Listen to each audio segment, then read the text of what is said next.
Hey everyone, Dr. Derek here. We are almost there.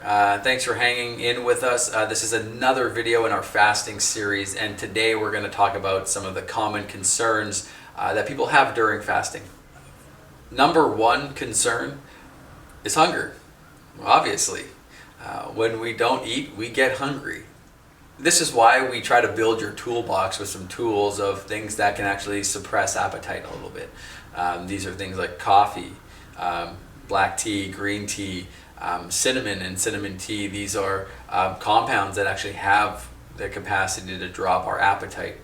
The other thing to know is that appetite comes in these ebbs and flows, in these waves. And know that, yeah, it may feel unbearable at this particular moment, but it will pass. This is another reason why staying busy during a fast can be very helpful. Hunger is okay though, know that. Like, I feel hungry when I do fasts. All of my patients feel hungry when they do a fast. So it's not an abnormal feeling, but it can be really challenging to navigate.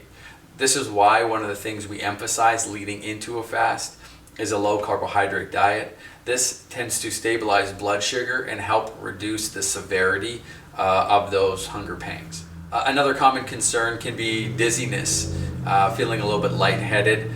Make sure you stay hydrated and make sure you add in some bone broth or a little bit of extra salt into your daily routine, whether that's into your water or into bone broth. A lot of times that dizziness is related with a bigger fluctuation in sodium in your diet. You've been eating, generally regular food, some animal protein and plants, and have had a higher salt intake. And then all of a sudden you stop doing that and the salt intake drops significantly. Your body has the ability to regulate this. It just can take a little bit of time to navigate that. Another possibility can be if you are on any blood pressure medication. If your blood pressure is dropping too low, that can cause dizziness. This is why I always encourage people who are doing fasting to work with a doctor, especially if they're on medication, because these are things that we need to be paying attention to. Another common concern is headaches. Almost across the board I hear this from people, generally day 2 or 3. Sometimes this has to do with caffeine withdrawal. If they are normally a relatively heavy coffee drinker or tea drinker and they cut back or eliminate it because that's how they want to do their fast, the caffeine withdrawal can do that. Sugar withdrawal seem to be able to do that as well. And these headaches, generally speaking, will decrease in severity and eventually stop as the fast is elongated. And just like we talked about before with the dizziness, the fluctuation of salt and sodium intake can also be responsible for this. And so adding some bone broth or a little bit of salt into our daily routine can be helpful. Another concern some people have during a fast, especially the more elongated fasts, can be constipation. Some of this is simply because we've actually been putting significantly less into the bowels, right? We haven't been eating any food, and so there's a lot less to eliminate. If you're not experiencing any discomfort at all, abdominal discomfort, or feel like there's straining, then generally speaking you're doing okay. If there's a problem once you start breaking the fast, this is where sometimes increasing the amount of fiber in our diet and making sure again we stay very hydrated can be very helpful. And last but not least, I will certainly pitch making sure that you have a doc on your team who understands fasting, because constipation can be a bigger symptom of other metabolic problems, sometimes microbiome problems or gut problems. So there may be other issues at hand. Muscle cramps are another common complaint that you may get.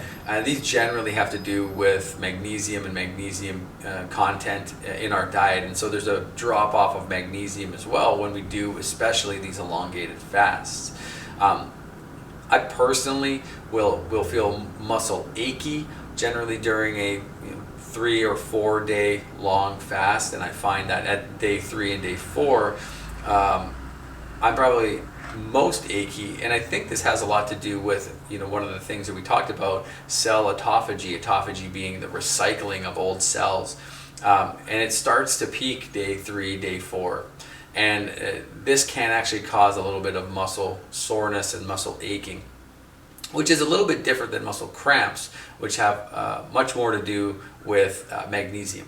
So often we'll recommend some supplemental magnesium, or this is where things like Epsom salt baths can be helpful. Another common complaint is fatigue or tiredness. This can happen, and it generally happens at the beginning stages of fasting, where day 1, day 2, where we're starting to adapt to this lack of caloric input. Usually we'll notice fatigue will lift later in extended fasts. So those are some of the common concerns that I hear about from my patients. If you have your own questions, concerns, one, make sure to ask your doc about them, especially if you're going to start implementing short or longer fasts. If you have any comments over tips and tricks that you have, please leave us a comment on social media. We'd be happy to hear them. And thanks for tuning in to our fasting video series. I hope that you found these videos informative, helpful. If there's anything that we left out, that we missed, or that you wanted some commentary on, please let us know. We're happy to fill in some of those blanks. And I hope that this information gets you more comfortable with the idea of utilizing fasting as a therapeutic tool in your toolbox for your health and your well-being.